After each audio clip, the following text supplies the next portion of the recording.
Hi everybody, I'm here with Lovero Peretić, who is a visiting artist for the Brownsville Guitar Festival edition 2024. Lovro is on a national tour of the US. How many concerts are you doing in this tour? It's around 45 concerts. 45 concerts, and I imagine it's all over the country, right? Yeah, it's in US and actually Canada as well. And Canada as well. Very good. Mostly in US. Oh, yeah, I would imagine so. So, have you already been to all sides of the country, or have you been kind of in one area more than another? Pretty much already all sides of the country. Mostly both coasts, and then not that much in the middle. But also, yeah, I've been to pretty much everywhere by now. Yeah. Oh, that's and also great. It's almost done. So yeah, I've been to many places. So how many more do you have to go? Are you counting it down? 7. Yeah. At this point already, I'm counting it down. So after this one, it'll be 6, or after this one, it'll be 7? After this one's 6. Oh, okay. I just wanted to clarify that for everybody that's watching. Very good. And after that, you're going home to Croatia? Exactly. Yeah. Okay. And what city in Croatia do you live in? I'm from Zagreb. Zagreb. It's the capital. Okay. Yeah. Very good. Very good. Well, very cosmopolitan place. Yeah. More or less. Yeah. It's not a very big city compared to some big cities in here, but it's fairly big. Yeah.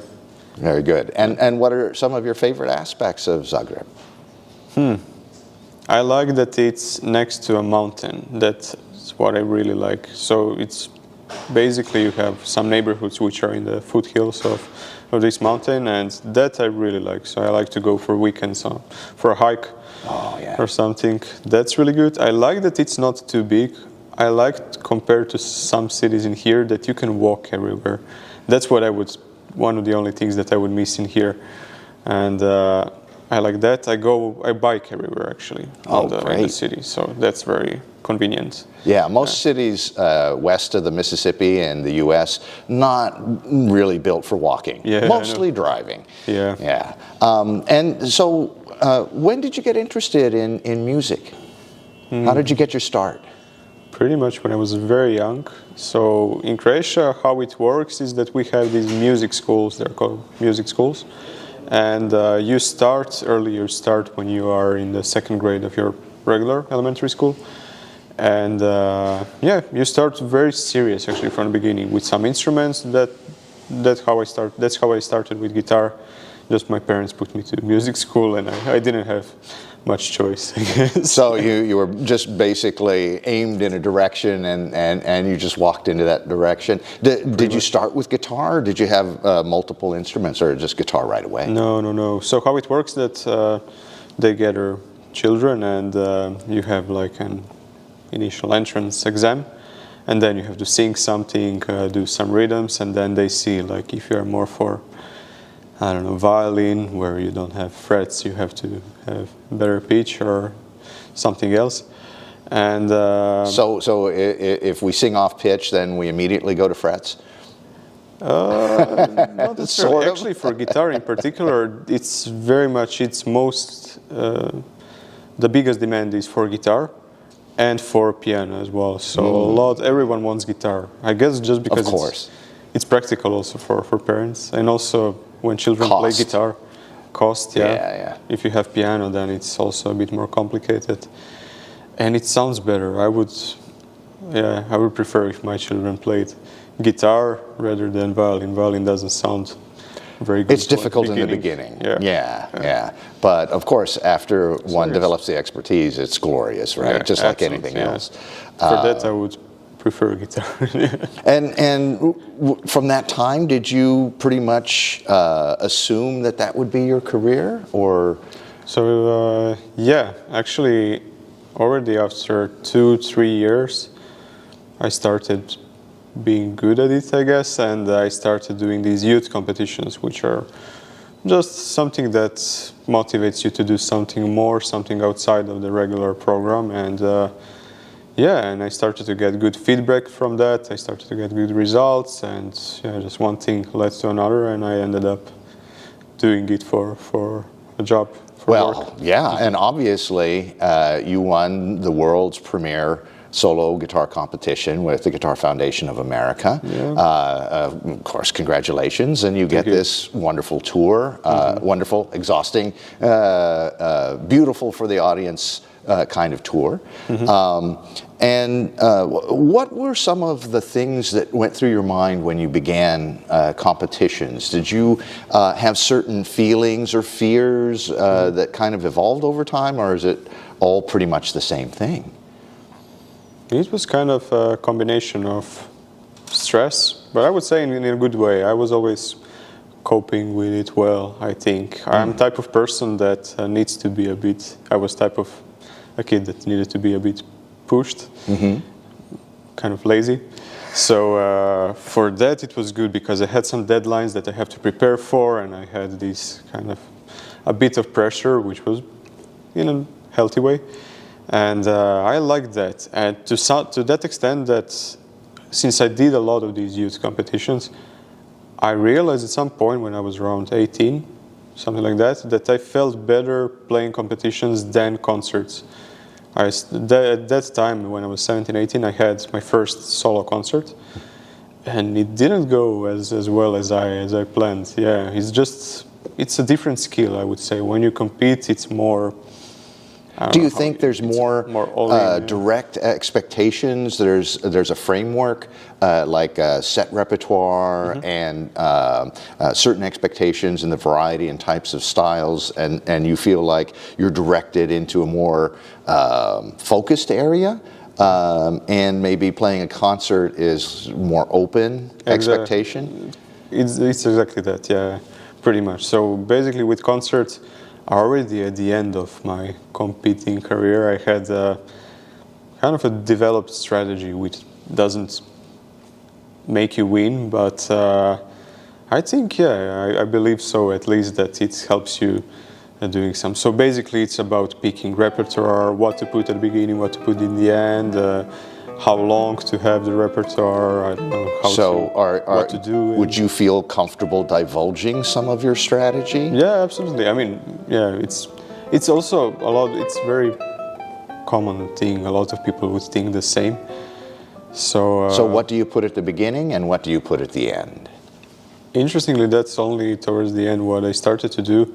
I started to put the things that I know the best, that I feel the most comfortable at the beginning. Because, I mean, it's not a good thing to say, but I think really that the jury, when you hear, I was also a few times in the jury, and I did that myself, that pretty much you decide on where you will place the competitor at the beginning, which is not a bad thing. It sounds bad, but... So first impression is a true thing when people judge competitions very often. Yeah. So I would feel for myself, I think that it's very important to put the things that you feel that you can show the most at the very beginning, and then of course later you shouldn't play really bad, but it has to be the very best thing. Probably the best advice that you can give somebody in any circumstances. You shouldn't play really bad.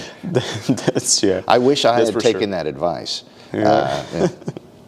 And so you start with a good impression and you leave with a good impression. Preferably. Are there differences in repertoire selection, say, between the U.S. and Europe?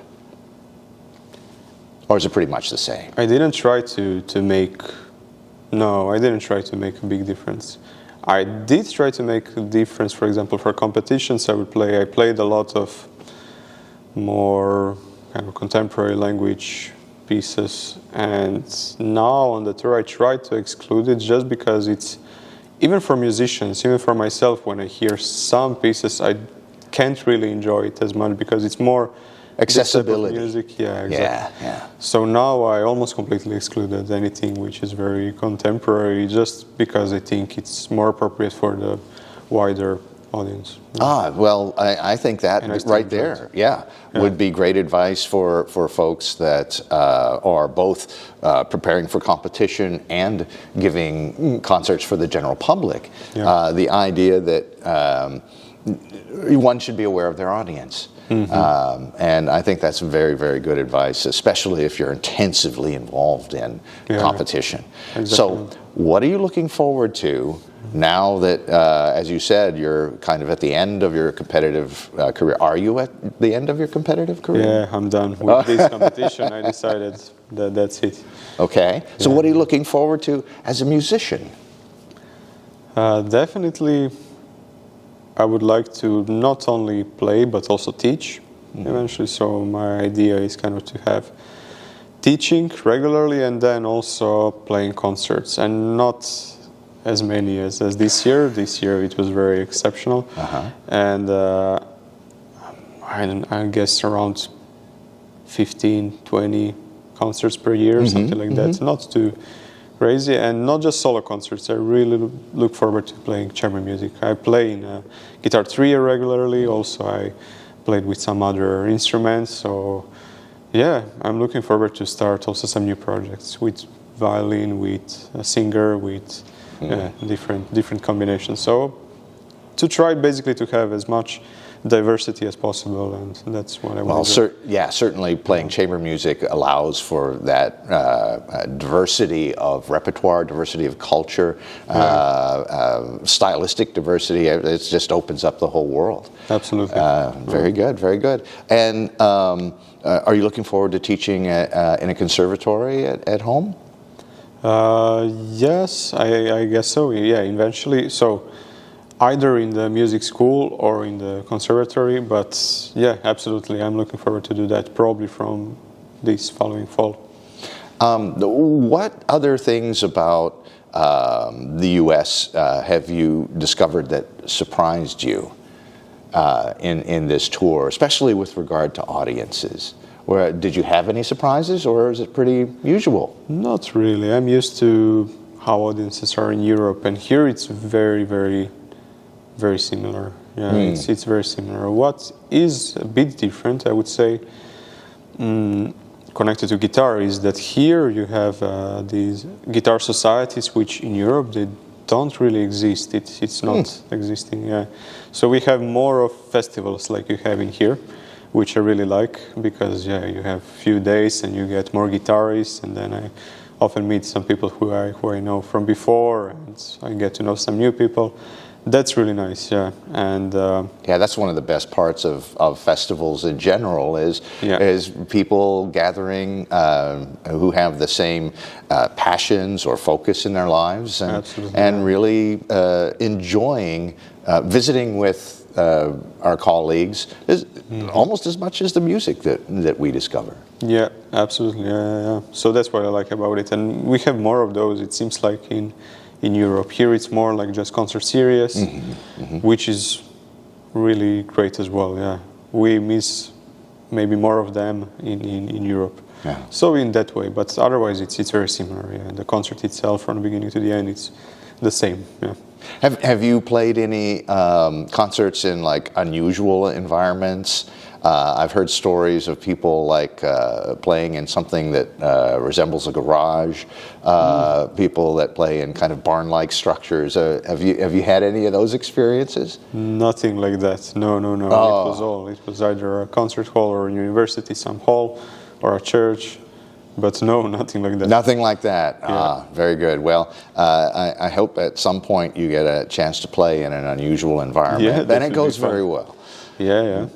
And what other advice would you give for young musicians that are looking for a boost to their career? Is a competitive route something that you would recommend? Not necessarily, and I would feel that nowadays less and less, at least with guitar, is necessarily a good idea to expect that you would get some career from competitions. I think we live in a time of media, and which is really strong, and social media. I think this would be maybe the better way. So basically, more thinking of how to get that work that you are doing out, that people can see it. So it's kind of more about that. I know a lot of people who are really, really good at it, and they are doing great. So they're a perfect example of that. And of course, competition, but it depends, yeah. It depends on the person and what their desires and their strengths are. Absolutely. So if they're, as you described yourself, having a really good strategy developed in your competitive path, if others feel very confident with that, then that should be their route as well. And if not, maybe a different route through social media and exposure that way. Yeah, absolutely, yeah. Well, thank you so much for being here and lending yourself to this festival. It's our pleasure to have you here, and of course we wish you the best in all of your future endeavors, and we wish you bon voyage after this, and we're looking forward to the concert and master classes and all the other contributions as well. Thank you very much. Thank you.